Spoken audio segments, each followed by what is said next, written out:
Hello traders, FX Pip Collector here. Today is Tuesday, April 9th, and I'm going to be analyzing the Aussie US dollar, starting on the monthly, working my way down to the 1 hour time frame for the full top-down analysis. So on the Aussie dollar, I'm definitely still looking for longs. I actually think this looks like a big WXY. I think this is an ABC of wave W, which I still think is more likely to go up and take out these previous highs to complete this WXY pattern. So taking it down to the weekly time frame. On the weekly time frame, I'm pretty convinced that the wave 2 is over. I think this is a wave 1. I think this is an ABC wave 2. Definitely respecting the 61.8, making nice impulsive moves up.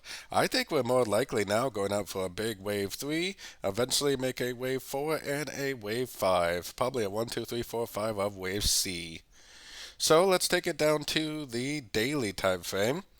On the daily time frame, to me, it definitely looks like this right here is a wave 1, like I was showing on the weekly. I think this is clearly a downtrend wave A. 1, 2, 3 waves up, wave B. Clearly looks like a downtrend wave C. Higher high wave C than the wave A, which really doesn't concern me because wave Cs do sometimes make higher highs. I think this is a wave 2. I think it's pretty well confirmed. We got CPI tomorrow for the US dollar, so we got to make it through that news before we really know. But I think it looks to me like this is going to keep on going up, most likely in a big wave 3. So taking it down to the weekly time frame.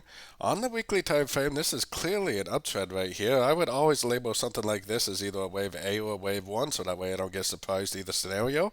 I would label this move down as a crescent right to the 50%, which I would always say is a wave 2 or a wave B. Then that leaves me open to decide whether it's a wave 3 or a wave C by observing the market. If it's a wave C, then it potentially will go up, break structure to the downside after taking out these highs, proving that it's a wave C, and if it does that, then I would exit my longs and go short for the continuation of the downtrend. On the other hand, if it is a wave 3, then it will probably still go up, but instead of breaking structure, it will make higher highs, higher lows, and just keep on trending up. And if that's the case, I would hold on to my longs and potentially maybe even add to my position along the way for the continuation of what is probably a wave 3.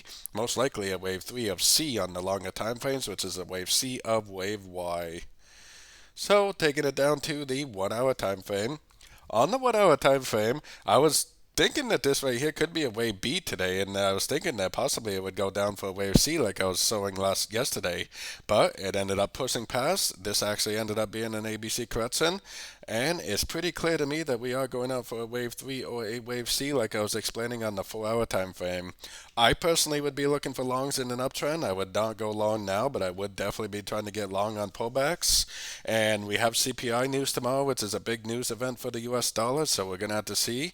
I think tomorrow should tell us whether this is a wave C or whether this is a wave 3 to the upside. So don't forget to join my free Discord group linked down here in the corner, and don't forget to check out my membership program that gives you access to the daily live trading sessions and the swing trade setups at my website, fxpipcollector.com. As always, thank you and happy trading.